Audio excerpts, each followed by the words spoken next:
Okay, so my name's Rob Ludwig.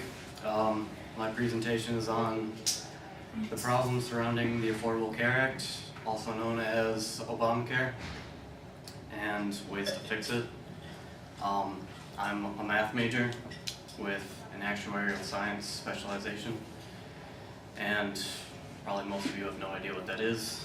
So basically it's risk management that has to deal with health insurance, with calculating premiums, benefits, life expectancy, and stuff like that. My research question was, how can we fix Obamacare? There's been a lot of controversy and problems with Obamacare ever since it was signed in 2010 by Barack Obama, and it wasn't until 2012 that the Supreme Court actually ruled that it was in fact legal, that it had been challenged by the Republicans ever since it was approved. This is Al Franken, for anyone who doesn't know, and my rhetorical situation is that I am an administrative assistant for Al Franken, and I have been tasked with finding possible solutions to Obamacare to help fix it and mend its public image, and that he would use those solutions in order to further his re-election campaign this coming November. For my resources, I did an interview on someone who actually signed up through the healthcare.gov website and went through the whole process and just the fiasco that was part of that. In-class knowledge that I gained from taking actuarial math 1 and 2 over the last year.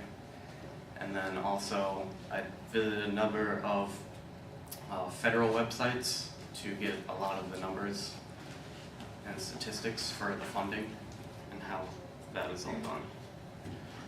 So my first issue was the healthcare.gov website, which is the biggest one and probably the most publicized, since it was opened on October 31st of 2013, and just recently it was closed for the first round of signing up, and there was a huge number of problems.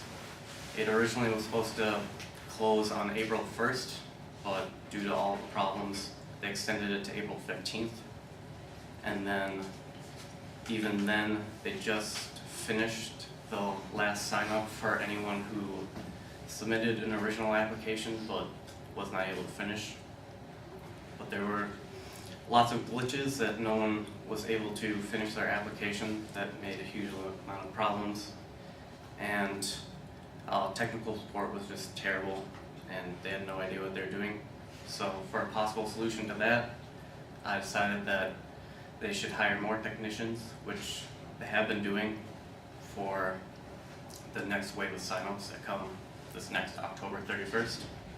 And then just training the technical support more so that when the next wave does come, that they can be more knowledgeable on the subject and not sound like they don't know what they're doing. My second issue was there's a lot of concern by the public that premiums will rise for any and all policyholders, and this is due to all the extra benefits that come with Obamacare that include anyone up until the age of 26 being able to be under their parents' policy, and there's new preventative testing that now has no out-of-pocket cost. That includes like diabetes testing and cancer screenings. And then also the elderly have access to a lot more free medication. And with that, the insurance companies have to pay for all of that now. And so with all that higher expenses, that it costs them a lot more money, and it ends up costing higher premiums for the consumer. But also all the added things that come from Obamacare have extra benefits to the consumer that should theoretically extend life expectancy for all those involved. So having those two is kind of like a balance weight, and currently we don't know what's going to have the bigger effect. So I suggested that further study would be needed to find out what the correct answer to that would be. And then my last issue was how it's funded. And according to the pie chart, pretty much all of the funding comes from the upper class and the private sector businesses. And this has been a big issue because Republicans hate it, and when it was originally signed, not a single Republican voted yes, and it was still managed to be passed. So healthcare is something that affects everyone, and so everyone should theoretically have to pay something, but according to this, most Americans pay little to nothing when it comes to this. So I just wanted to make more of the tax come from the general public, and so to lessen the burden on private sector. And this is how I went into my final solution, that I went more specific into just the taxation and decided that maybe as just a possibility to do an extra sin tax on things like cigarettes and alcohol to pull in extra revenue for Obamacare. And overall that could gain like $10 billion alone.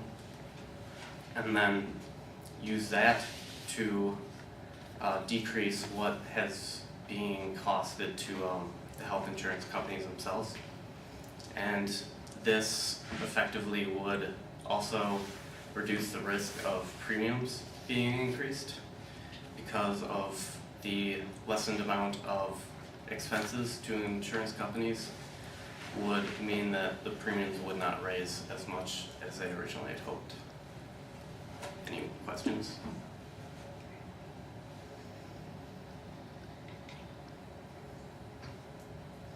Yes. Alright, this is Ashley. So with Obamacare, I know that Obama and a lot of his administration was looking to Canada for an example as to how they should make that work. How much did they actually take from Canada's model? Because Canada's model works very well, ours hasn't. So do you know what the differences are? Not with Canada.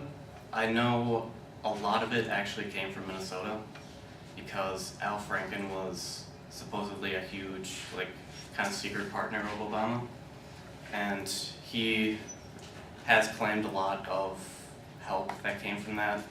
And I know one part of Obamacare now makes it that insurance companies have to spend 90% of your premium dollars on actual things that benefit you now, and not things that can make them money.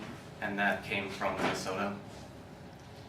And I don't know anything about Canada though.